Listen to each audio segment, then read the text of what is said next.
네, 요한복음 17장 묵상을 나누도록 하겠습니다. 요한복음 17장은 대제사장의 기도라고 흔히 일컬어지고 있습니다. 최후의 만찬을 마치시고 예수님께서 제자들에게 마지막 당부의 말씀, 유언과도 같은 말씀을 해주시고 마지막 이제 기도를 하십니다. 요한복음에서는 이때 이 17장의 기도가 나오는데요. 그 만찬장에서 하시고 그리고 18장 1절에서 보면 기드론 시내 건너편으로 나가시니 그곳에 동산이 있는데 겟세마네 동산이죠. 그 겟세마네 동산에서 예수님이 이제 그 피땀을 흘리시면서 땀을 피같이 흘리시면서 기도를 하셨다라는 이제 그런 내용들이 공관복음에 기록이 되어 있습니다. 저는 그 겟세마네 동산에서 올리신 예수님의 그 기도 내용이 바로 이 요한복음 17장의 내용과 대동소이하지 않을까 이렇게 생각을 하고 있습니다. 그러면 겟세마네 동산에서 예수님이 그렇게 땀을 피처럼 흘리시면서 기도한 내용이 어떤 것이었을지 대략 우리가 추정해 볼 수 있지 않을까 이런 생각을 해봅니다.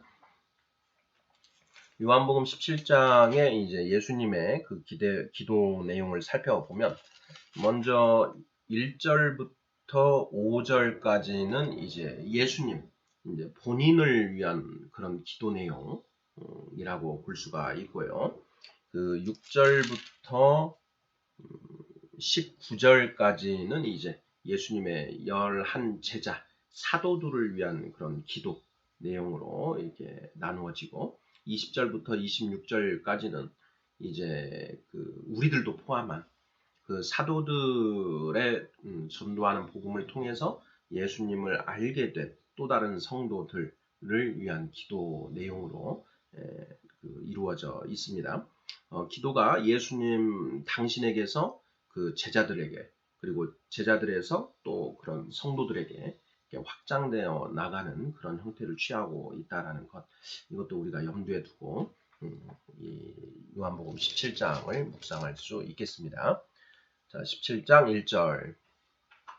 예수께서 이 말씀을 하시고 눈을 들어 하늘을 우러러 이르시되 아버지여 때가 이르렀사오니 아들을 영화롭게 하사 아들로 아버지를 영화롭게 하게 하옵소서.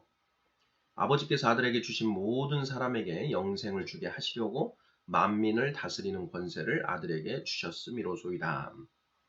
3절 영생 곧 유일하신 참 하나님과 그가 보내신 자 예수 그리스도를 아는 것이니이다. 아버지께서 내게 하라고 주신 일을 내가 이루어 아버지를 이 세상에서 영화롭게 하였사오니 아버지여 창세 전에 내가 아버지와 함께 가졌던 영화로서 지금도 아버지와 함께 나를 영화롭게 하옵소서.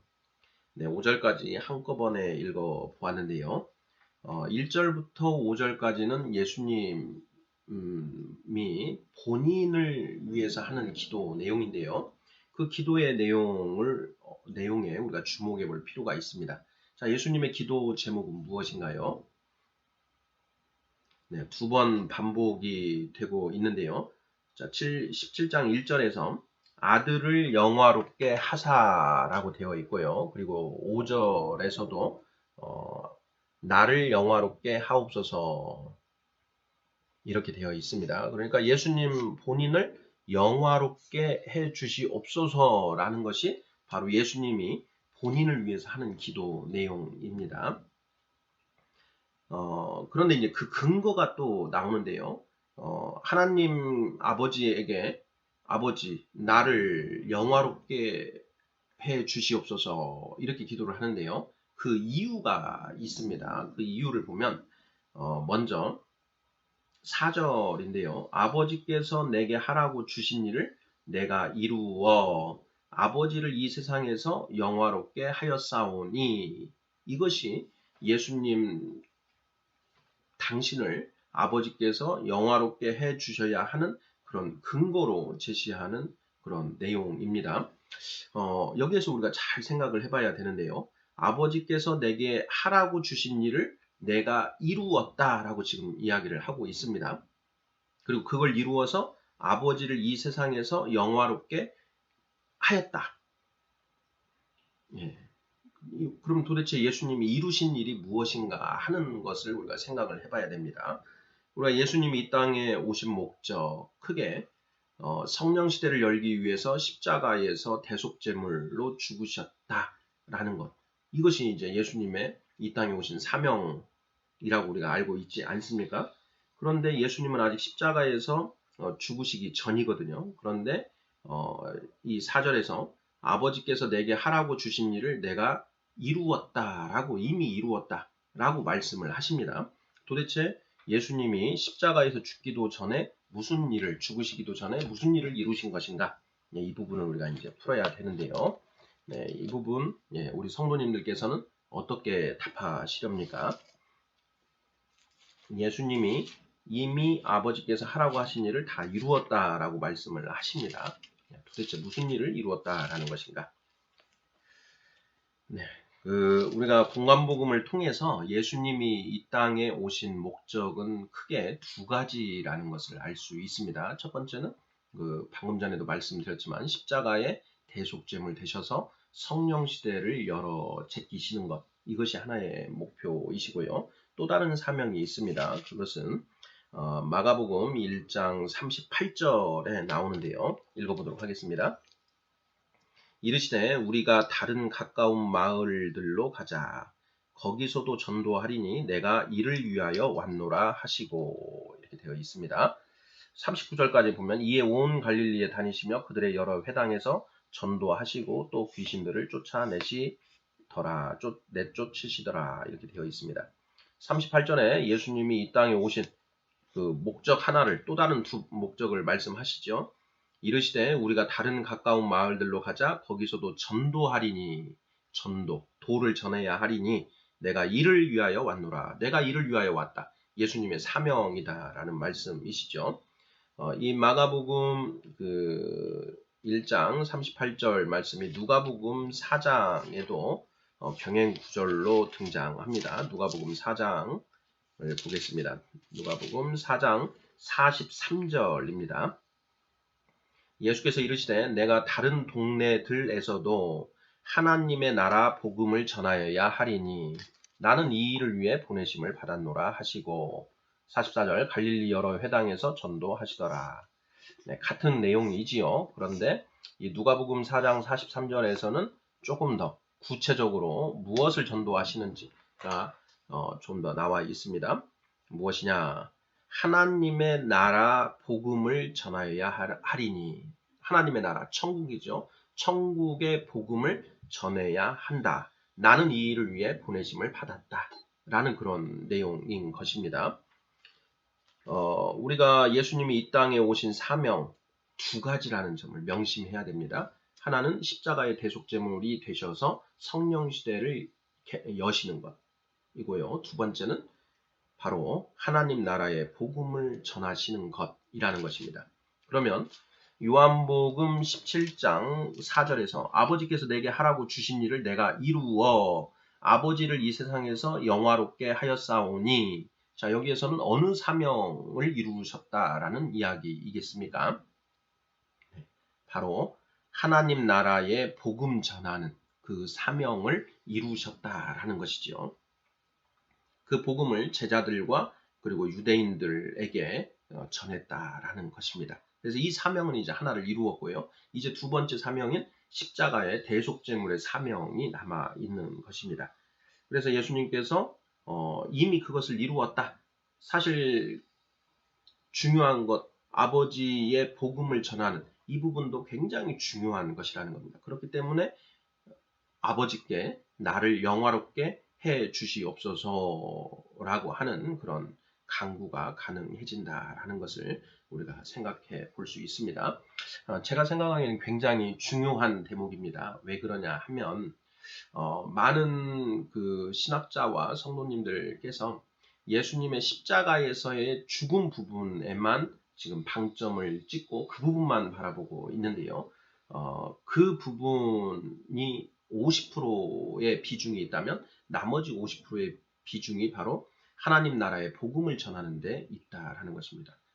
그 하나님 나라의 복음을 예수님이 많은 비유로서 베풀어 주셨습니다. 그 비유로 베푸신 그 예수님의 가르침, 그것을 우리가 온전히 받아 새겨야만, 마음판에 새겨야만 한다라는 점, 이 부분이 중요하기 때문에 이 부분이 굉장히 중요한 부분이다 이렇게 생각합니다.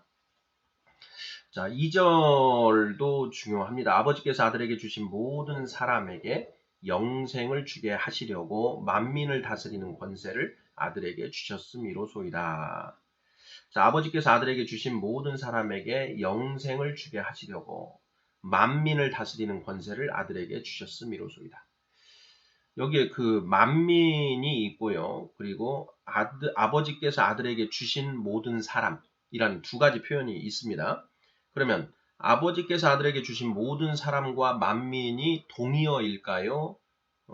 아니면 그 만민 속에 아버지께서 아들에게 주신 사람들이 포함되어 있는 것일까요?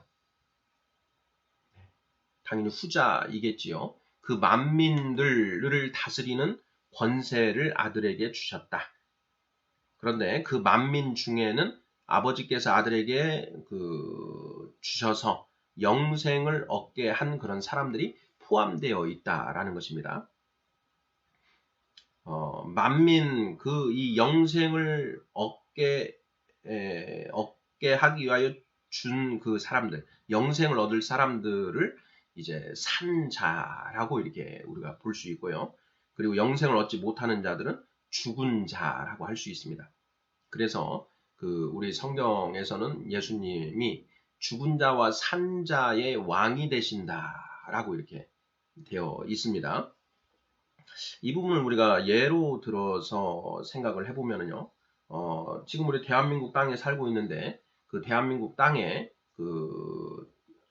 대한민국의 법을 어기지 않고 교도소에 들어가지 않고 이렇게 일상의 삶을 누리는 사람이 있고요. 또 교도소에 들어가서 대한민국의 법을 어겨서 교도소에 들어가서 복역하고 있는 그런 분들도 있습니다. 자, 그런데 그 교도소에 들어가 있는 사람들도 대한민국 국민이고 교도소 밖에서 일상의 삶을 누리고 있는 사람들도 대한민국 국민입니다. 어떻게 보면 교도소 안에 있는 사람들은 죽은 자라고 할 수 있고 일상의 삶을 누리고 있는 자들은 산자라고 할 수 있는데요. 산자나 죽은 자나 모두 대한민국 국민으로서 대한민국의 주권에 종속되는 그런 상태에 있습니다. 똑같이 예수님께서 산자와 죽은 자, 만민을 모두 다스리는 권세를 받아 가지고 계시는데 그 중에 그 산자들만 영생을 얻어서 하나님의 나라를 누리며 살 수 있다라는 그런 표현으로 이렇게 이해가 됩니다.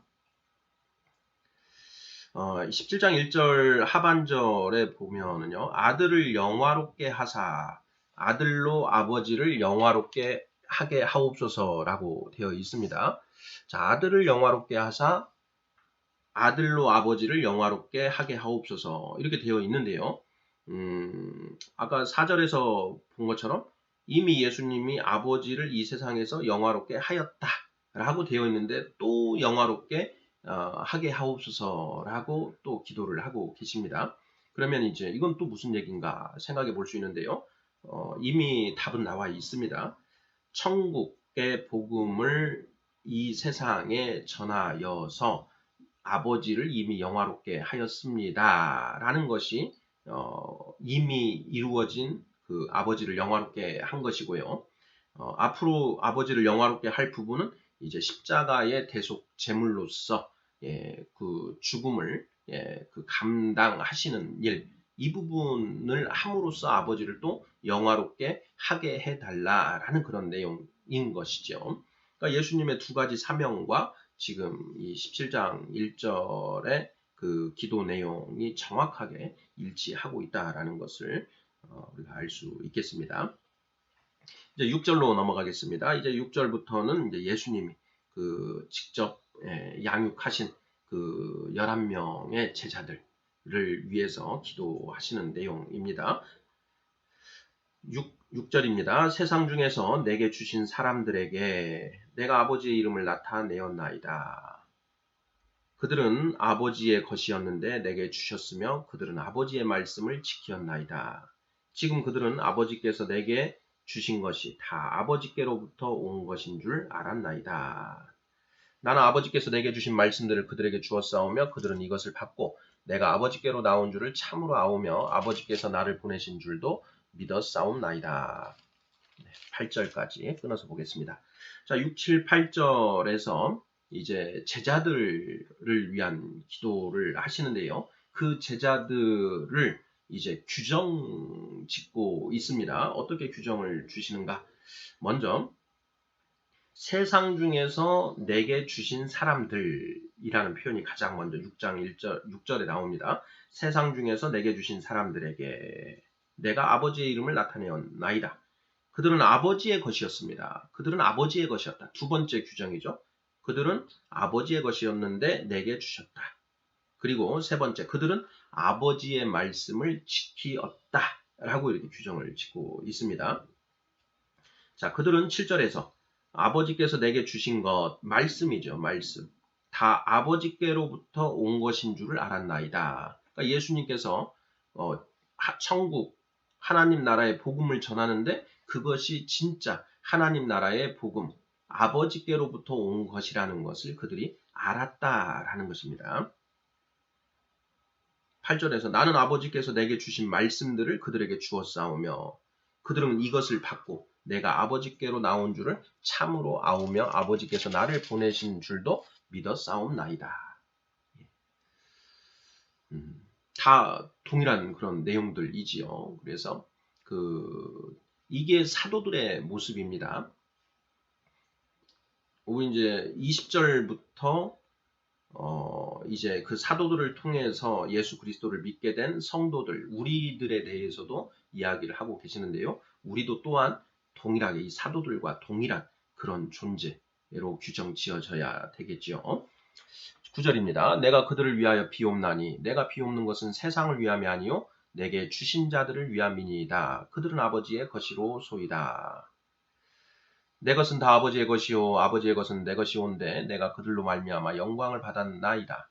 나는 세상에 더 있지 아니하오나 그들은 세상에 있사오고 나는 아버지께로 가옵나니 거룩하신 아버지여 내게 주신 아버지의 이름으로 그들을 보전하사 우리와 같이 그들도 하나가 되게 하옵소서. 11절까지요. 90, 11. 자, 예수님이 지금 이제 간절히 기도하는 내용이 무엇인가? 저는 이것이 겟세마네 동산에서 예수님이 정말 그 땀을 피처럼 흘리면서 간절히 기도하신 내용이 바로 이것 아닌가라는 그런 생각을 합니다. 물론 이제 전체적인 그 내용이 있겠지만 그 중에서도 특히 이 부분, 제자들이 이 세상에서 이제 남은 사명들을 온전히 감당할 수 있게 해달라라고 하는 그 기도, 이 기도 내용이 예수님의 그 핵심 내용 아닌가 이런 생각을 해봅니다. 9절에서 그런 내용이 비춰집니다. 내가 그들을 위하여 비옵나니 내가 비옵는 것은 세상을 위함이 아니요 내게 주신 자들을 위함이니이다. 내가 세상 전부를 위해서 기도하는 것이 아니고 내게 주신 자. 지금 여기에서는 그 사도들 11명이라고 할 수가 있겠죠. 그 사도들과 더불어서 예수님을 계속 처음부터 끝까지 쫓아오고 있는 그런 자들도 물론 포함이 되어 있을 것 같은데요. 그들을 위하여 기도한다라는 것입니다. 그들은 이제 예수님이 십자가에서 죽으시고 부활하셔서 하나님 우편에 앉아 계신 이후에 이제 실제로 이 땅에서 남은 그런 그 예수님의 나라 확장이라고 하는 일들을 진행해야 되는 그런 중요한 임무를 맡고 있는 그런 자들인데요. 그 제자들 누구 하나 할 것 없이 모두 다 순교하지 않습니까? 그 순교로 온전히 그렇게 하나님의 일을 하면서 순교를 감당해내는 것, 그것을 예수님께서 간절히 기도하고 있지 않은가 그런 생각이 드는 것입니다. 만약에 그들이 그러한 사명을 온전히 해내지 않는다면 예수님이 이 땅에 오셔서 그 십자가에서 죽으시고 하나님 나라의 복음을 전한 것이 모두 다 물거품이 돼버릴 수 있다라는 것입니다. 그래서 그렇게 간절히 기도하신 것이 아닐까, 저는 그런 생각이 듭니다. 물론 예수님은 그 하나님의 아들이시고 하나님의 말씀 그 자체이시기 때문에 그들이 그것을 잘 감당해서 결국은 감당해낼 것을 알고 계셨다라고도 생각해 볼 수 있겠지만, 육신으로 오신 예수님이시기 때문에 그 육신으로 오신 예수님이 그들을 위해서 이러한 기도를 하신 것이 아닌가, 이런 생각이 듭니다.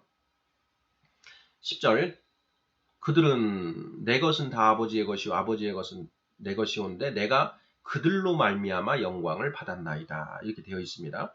이 하반절에 내가 그들로 말미암아 영광을 받았다, 이게 이제 무슨 뜻인지 한번 생각을 해봐야 됩니다. 지금 제자들은 아직 성령을 받지 못했고 아직 좀 온전하지 그런 못한 상태입니다. 제자들은 이제 겟세마네 동산에서 예수님이 잡혀가실 때 온통 뿔뿔이 흩어져서 도망을 갈 그런 상태이고, 베드로는 새벽 닭이 2번 울기 전에 예수님을 3번이나 부인하는 그런 이제 그 행태들을 벌일 텐데요. 그럼에도 불구하고 예수님이 내가 그들로 말미암아 영광을 받았나이다 라고 이렇게 말씀을 하십니다. 도대체 그런 제자들을 통해서, 아직 그 모자란 그런 제자들을 통해서 예수님이 어떤 영광을 받았다라고 하시는 것인가, 이 부분도 우리가 한번 생각해 볼 필요가 있습니다. 성도님들은 어떻게 생각하십니까? 예수님이 그들로 말미암아 영광을 받았다라고 말씀하신 이유가 무엇인가? 네, 저의 묵상은 그렇습니다. 바로 그 위에서 6, 7, 8절에서 보았던 것처럼 그들이 예수님이 아버지께로부터 오셨다라는 것을 믿고, 또 예수님이 전하신 말씀이 바로 아버지께서 주신 말씀이라는 것을 믿었다라는 것. 그것이 이루어짐으로써 예수님이 이 땅에 오신 사명 하나가 이루어졌다라는 것이죠. 만약에 그 제자들이 그걸 믿지 않았다, 그러면 예수님의 사명 하나가 물거품이 되는 것 아니겠습니까? 천국 하나님의 나라의 복음을 전하러 오신 그 중요한 사명이 있는데 그 부분을 아무도 받아들이지 않았다. 그렇다면 예수님은 헛일을 하신 게 되는 것이고, 그렇다면 예수님이 그 영광을 받을 수가 없다라는 것이죠. 예수님이 십자가에 죽으심으로써 영광을 받습니다. 또한 마찬가지로 이 천국 복음을 온전히 전해지게 하심으로써 또 영광을 받는다라는 것이죠. 아까 우리가 1절부터 그 5절 예수님이 당신 자신을 위해서 기도하신 것 중에 4절을 보면 아버지께서 내게 하라고 주신 일을 내가 이루어 아버지를 영화롭게 하였사오니, 이렇게 말씀하시지 않습니까? 바로 그 부분에서 보는 것처럼 예수님이 하나님 나라의 복음을 온전히 전하였다. 그런데 그걸 받아들인 자들이 있어야 전해진 거지 않습니까? 바로 이 11명의 제자들이 그것을 받아들였다라는 것입니다. 그래서 그들로 말미암아 내가 영광을 받았나이다 라는 이렇게 말씀이 가능해진다라는 것이죠. 11절입니다. 나는 세상에 더 있지 아니하오나 그들은 세상에 있사옵고 나는 아버지께로 가옵나니 거룩하신 아버지여 내게 주신 아버지의 이름으로 그들을 보전하사 우리와 같이 그들도 하나가 되게 하옵소서. 우리와 같이 그들도 하나가 되게 하옵소서. 이 부분이 예수님이 피땀 흘려 기도하신 부분이다라는 것입니다. 보전하사, 그들을 보전하사. 그들은 예수님은 이제 십자가에서 죽으시고 부활하셔서 하나님 우편에 앉아 계실 것, 부활 승천하셔서 하나님 우편에 앉으실 것을 예수님은 이미 알고 계십니다. 그런데 이 제자들은 이 세상에서 복음 전파라고 하는, 그리고 또 순교까지 하는 그러한 사명들을 감당해 내어야 한다라는 것이죠. 그러니 그 세상에서 이제 사탄의 가혹한 핍박을 받으면서 일해야 하는 이 제자들을 보전해 달라라고 하나님께 간절히 기도한다라는 것입니다. 제자들이 그들의 힘으로는 도저히 할 수가 없는 것이죠. 아버지께 성령을 받고 또 아버지의 인도하심이 없이는 그것이 안 된다. 그래서 우리와 같이 그들도 하나가 되게 하옵소서. 여기에 우리와 같이, 우리는 아버지와 예수님이 하나라는 것입니다. 하나. 본질이 같다라는 것이죠. 아버지와 예수님이 하나인 것처럼 그들도 하나가 되게 하옵소서. 아버지와 그들이 하나가 되게 해 주시옵소서. 이런 지금 강구를 하는 것이죠. 어떻게 보면 그 하나님과 이 제자들이 하나가 되는 것은 하나님의 성령을 받았을 때에만 가능한 것이니 성령을 나누어 주시옵소서라고 예수님께서 간절히 기도하고 있는 것 아닌가 라는 그런, 또 나아가서 그 성령을 받고 온전히 하나님 말씀을 깨달아서 하나님 말씀에 또 성령님의 인도하심에 온전히 순종하는 그런 존재가 되게 해달라고 하는 그런 기도 내용이 아닌가 싶습니다. 12절입니다.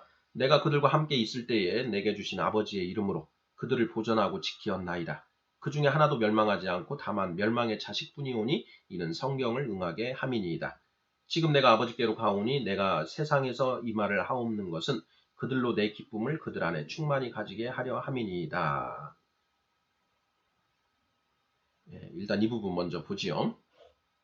예수님이 지금 이렇게 기도하는 이유에 대해서 설명을 하시고 계십니다. 예수님이 제자들과 함께 있을 때에는 예수님이 제자들을 지켜줄 수 있었다라는 것이죠. 그런데 이제 아버지께로 내가 떠나가야 되니 이제 아버지께서 이 제자들을 지켜주시옵소서 하고 기도를 하게 된다라는 것이죠. 그리고 이제 13절 하반절에 그들로 내 기쁨을 그들 안에 충만히 가지게 하려 함이니이다. 그들로 내 기쁨을 그들 안에 충만히 가지게 하려 함이니이다. 자, 이게 무슨 의미인지도 우리가 새겨봐야 됩니다. 예수님의 기쁨은 무엇일까요? 예수님의 기쁨을 제자들이 충만히 가지게 하려 합니다. 예수님의 기쁨이 무엇인지를 알아야 되겠죠. 이 대목에서. 예수님의 기쁨. 예수님이 하나님이 주신 두 가지 사명. 천국 복음 전파, 전도. 그리고 두 번째 십자가의 대속제물의 사명 완수라고 하는 이 두 가지를 완수하고 누리는 그 기쁨. 그것을 통해서 이 세상에 구원의 길이 열리게 된다는 것이죠. 그 길을 여신 그 기쁨.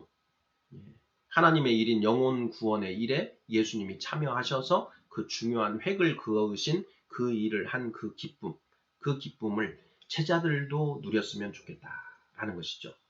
예수님이 그 달란트 비유, 마태복음 25장 달란트 비유에서 너희가 작은 일에 충성하였으니 너희가 더 큰 일을 하리라. 그리고 너희가 그 주인의 즐거움에 참여하리라. 이런 이제 말씀을 하시지 않습니까? 바로 그 하나님의 영혼 구원의 그 구원 계획이 성취되는 것에 일꾼으로서 참여함으로써 그 하나님이 누리시는 그 기쁨을 같이 누리게 된다라는 것이죠.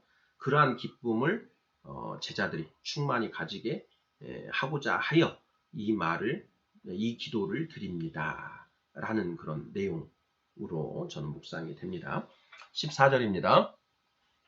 내가 아버지의 말씀을 그들에게 주었사오매 세상이 그들을 미워하였사오니 이는 내가 세상에 속하지 아니함 같이 그들도 세상에 속하지 아니함으로 인함이니이다. 내가 비옵는 것은 그들을 세상에서 데려가시기를 위함이 아니요 다만 악에 빠지지 않게 보전하시기를 위함이니이다. 내가 세상에 속하지 아니함 같이 그들도 세상에 속하지 아니하였사옵나이다. 16절까지요. 세상이 내가 아버지의 말씀을 그들에게 주었고 그들이 그 말씀을 받아들였기 때문에 이제 그들은 더 이상 세상에 속하지 않고 예수님에게 속하였고 하나님께 속하였기 때문에 세상이 이들을 핍박할 것이다. 미워할 것이다. 그러니 제가 그들을 위해서 이렇게 간절히 기도합니다. 그런데 그 기도가 이들을 하나님 아버지의 나라로 지금 데려가 달라고 기도를 하는 것이 아니라 그들이 이 세상에서 하나님의 일, 주어진 사명들을 충성되게 수행하면서 악에 빠지지 않게 제발 보전해 주시옵소서.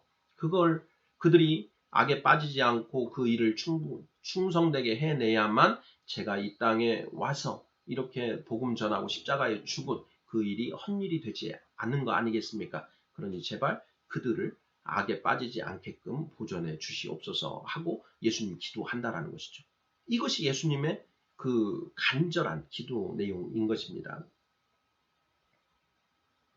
내가 세상에 속하지 아니함 같이 그들도 세상에 속하지 아니하였사옵나이다. 우리도 마찬가지입니다. 예수님의 복음을 통해서 예수 그리스도라는 확신을 가지고 구원의 확신을 가지고 이제 하나님의 나라만 소망하며 나아가는 우리들도 세상에 속한 것이 아니죠. 그러니 우리도 세상으로부터 미움을 받을 수밖에 없는 것입니다. 17절입니다. 그들을 진리로 거룩하게 하옵소서. 아버지의 말씀은 진리니이다. 아버지께서 나를 세상에 보내신 것 같이 나도 그들을 세상에 보내었고 또 그들을 위하여 내가 나를 거룩하게 하오니 이는 그들도 진리로 거룩함을 얻게 하려 함이니이다. 17, 18, 19절. 17절이 굉장히 중요합니다. 우리가 이걸 정말 다 모두 암송을 해야 되는데요. 그들을 진리로 거룩하게 하옵소서. 아버지의 말씀은 진리니이다. 자, 우리가 이제 거룩하게 되는 것, 이것이 성령 받고 거룩하게 되는 것, 이것이 이제 성화의 과정인데요. 거룩하게 되는 것이 무엇에 의해서 가능하느냐는 것을 예수님이 직설적으로, 단언적으로 선포하고 계십니다. 바로 아버지의 말씀, 하나님의 말씀, 진리인 하나님의 말씀을 통해서 거룩해진다라는 것입니다. 육신으로 오신 예수님은 우리의 칭의를 이루셨습니다. 이제 우리의 성화는 말씀이신 예수님을 통해서 이루어진다라는 그런 선포 내용이지요. 바로 27절 말씀 굉장히 새겨서 묵상해야 되는 대목이 되겠습니다. 아버지께서 나를 세상에 보내신 것처럼 나도 그들을 세상에 보내었습니다. 또 그들을 위하여 내가 나를 거룩하게 하오니 그들을 위하여 그 제자들을 위하여 내가 나를 거룩하게 하오니 이 이유가 무엇이냐? 그들도 진리로 거룩함을 얻게 하려 함이니이다. 자, 예수님이 거룩해진다라고 내가 나를 거룩하게 한다라고 합니다. 자, 예수님이 언제 우리가 거룩해질 수 있느냐? 바로 그 아버지의 말씀을 통해서 거룩하게 된다라는 것이죠. 그러니까 예수님도 아버지의 말씀에 복종함으로써 나아갑니다. 바로 그렇게 함으로써 예수님 당신도 거룩해진다라는 것이죠. 육신으로 오신 예수님도 거룩해진다. 내가 이렇게 아버지 말씀, 아버지께서 주신 사명에 순종함으로, 복종함으로 나아감으로써 내가 나를 거룩하게 만듭니다. 그렇게 하는 이유는 무엇이냐? 딱 하나. 그들도 진리로 거룩함을 얻게 하고자 하기 위해서입니다. 라고 말씀하시는 것이죠. 예수님의 큰 고통, 근심이 무엇인지 느껴지시는지요? 20절입니다. 내가 비옵는 것은 이 사람들만 위함이 아니요 또 그들의 말로 말미암아 나를 믿는 사람들도 위함이니 아버지여 아버지께서 내 안에 내가 아버지 안에 있는 것 같이 그들도 다 하나가 되어 우리 안에 있게 하사 세상으로 아버지께서 나를 보내신 것을 믿게 하옵소서. 내게 주신 영광을 내가 그들에게 주었사오니 이는 우리가 하나가 된 것 같이 그들도 하나가 되게 하려 함이니이다. 22절까지 끊어서 보겠습니다. 자, 이제 예수님의 기도 내용이 확장되고 있습니다. 사도들을 위한 기도에서 이제 성도들을 위한 기도로 이제 넘어가고 계십니다. 내가 비옵는 것은 이 사람들만 위함이 아니요. 이 사도들만 위하는 것이 아니요. 그들의 말로 말미암아 나를 믿는 사람들도 위함이니 그들의 말, 그들이 전하는 복음을 통해서 나를 믿게 된 사람들도 위해서 기도드립니다. 라는 것이죠. 아버지여, 아버지께서 내 안에, 내가 아버지 안에 있는 것 같이 그들도 다 하나가 돼요. 그 성도들도 아버지의 말씀을 그 안에 완전히 받아서 하나가 되게 하여 주시옵소서. 동일 본질이 되게 해달라라는 것입니다.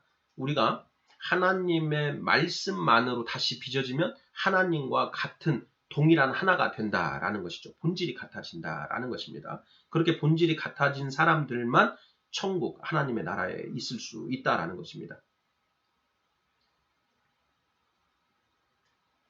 23절 곧 내가 그들 안에 있고 아버지께서 내 안에 계시어 그들로 온전함을 이루어 하나가 되게 하려 함은 아버지께서 나를 보내신 것과 또 나를 사랑하신 것 같이 그들도 사랑하신 것을 세상으로 알게 하려 함이로소이다. 그들로 온전함을 이루어 하나가 되게 하려 함은 이렇게 되어 있습니다. 예수님, 말씀이신 그 예수님을 통해서 육신으로 오신 예수님을 통해서 우리의 칭의가 이루어지고 성령 받고 또 말씀이신 예수님을 통해서 성화가 이루어져서 우리가 온전해지는 거죠. 그렇게 온전해지면 하나님과 하나가 되는 것인데요. 자, 이렇게 하려고 하는 것은 예수님이 그렇게 하려고 하는 것은 그들도 하나님이 그들도 사랑하신 것을 알게 하려 함입니다. 라고 지금 이렇게 말씀하신다라는 것이죠. 하나님은 우리를 불쌍해서 사랑하신다라고 했습니다. 하나님 사랑의 본질은 긍휼입니다. 하나님이 우리를 불쌍히 여기셔서 우리에게 말씀과 성령을 주시고 그 말씀과 성령을 통해서 우리를 구원하시고자 하는 것이죠. 자유의지를 가진 인간은 이제 그 말씀과 성령에 순종함으로써 구원을 성취해낼 수가 있습니다. 그런데 말씀과 성령이 없으면 그 구원이 성취될 수가 애초에 불가능한 것이기 때문에 구원은 전적인 하나님의 은혜인 것이고 다만 우리의 구원은 그 순종으로 완성되게 된다라는 그런 명제가 성립하게 되는 것이죠. 24절입니다. 아버지여 내게 주신 자도 나 있는 곳에 나와 함께 있어 아버지께서 창세전부터 나를 사랑하심으로 내게 주신 나의 영광을 그들로 보게 하시기를 원하옵나이다. 내게 주신 자들도 다 이제 새하늘과 새 땅에 함께 거하게 되어서 아버지께서 창세전부터 나를 사랑하심으로 내게 주신 영광, 나를 사랑하셔서 나에게 주신 영광, 그것을 그들도 보게 되기를 원합니다. 그러니까 결국 이 말씀은 그들도 천국 아버지의 나라에 함께 살게 살 수 있도록 해주시옵소서라고 하는 그런 말씀이신 거지요. 25절입니다. 의로우신 아버지여 세상이 아버지를 알지 못하여도 나는 아버지를 알았사옵고 그들도 아버지께서 나를 보내신 줄 알았사옵나이다. 내가 아버지의 이름을 그들에게 알게 하였고 또 알게 하리니 이는 나를 사랑하신 사랑이 그들 안에 있고 나도 그들 안에 있게 하려 함이니이다. 26절에 굉장히 중요한 부분이 있습니다. 내가 아버지의 이름을 그들에게 알게 하였고 아버지의 이름을 그들에게 알게 하였고 또 알게 하리니 또 알게 하리니 이 부분이 중요합니다. 또 알게 하리니 그들에게 그들이 자 제자들이죠. 제자들이 예수님을 알았고 아니 아버지를 알았는데 또 더 알아야 된다는 것입니다. 우리는 하나님을 경외하는 것이 지혜의 근본이요 하나님을 아는 것이 명철, 지혜의 완성이다라고 했는데요. 하나님의 무엇을 아는 것이냐? 하나님의 뜻을 아는 것이다 라고 했습니다. 그런데 지금 이 제자들, 사도들도 아직 아버지의 이름을 알긴 알았지만 아직 하나님의 뜻이 무엇인지 완전히 알지는 못했다라는 것이죠. 그래서 그것을 더 알게 또 알게 하리니 이렇게 예수님께서 말씀하고 계시는 것 아닌가 싶습니다. 이는 나를 사랑하신 사랑이 그들 안에 있고 나를 사랑하신 사랑이 그들 안에 있고 하나님의 긍휼함의 사랑이 그들에게도 베풀어졌고 나도 그들 안에 있게 하려 함이니라. 나도 그들 안에 있다. 나는 예수 그리스도이시고요. 또 하나님의 말씀이십니다. 하나님의 말씀이 그들 안에 있게 하려 합니다. 라고 지금 말씀하시는 것이죠. 17절 그들을 진리로 거룩하게 하옵소서 아버지의 말씀은 진리니이다. 요한복음 17장 17절 17장 17절 17 너무너무 중요하죠. 그들을 진리로 거룩하게 하옵소서 아버지의 말씀은 진리니이다. 아버지의 말씀이신 예수님이 우리 마음판에 온전히 새겨질 때 다 새겨질 때 우리가 우리의 거룩이 완성된다라는 얘기죠. 네, 요한복음 17장 대제사장의 기도 내용을 살펴보았습니다. 1절부터 5절까지는 예수님 당신을 위해서 하시는 그런 기도 내용이고 6절부터 19절까지는 그 11명의 사도들 또는 그 사도들과 함께 같이 하고 있는 그 따르는 자들 그리고 20절부터 4절까지는 이제 그 사도들을 통해서 복음을 전해받고 예수님을 믿게 된 그런 사람들을 위한 기도로 이렇게 볼 수가 있고요. 그리고 25절, 26절은 이제 마무리, 총체적으로 다시 마무리하시는 그런 내용으로 볼 수 있겠습니다. 자, 요한복음 17장 묵상을 마칩니다. 아멘.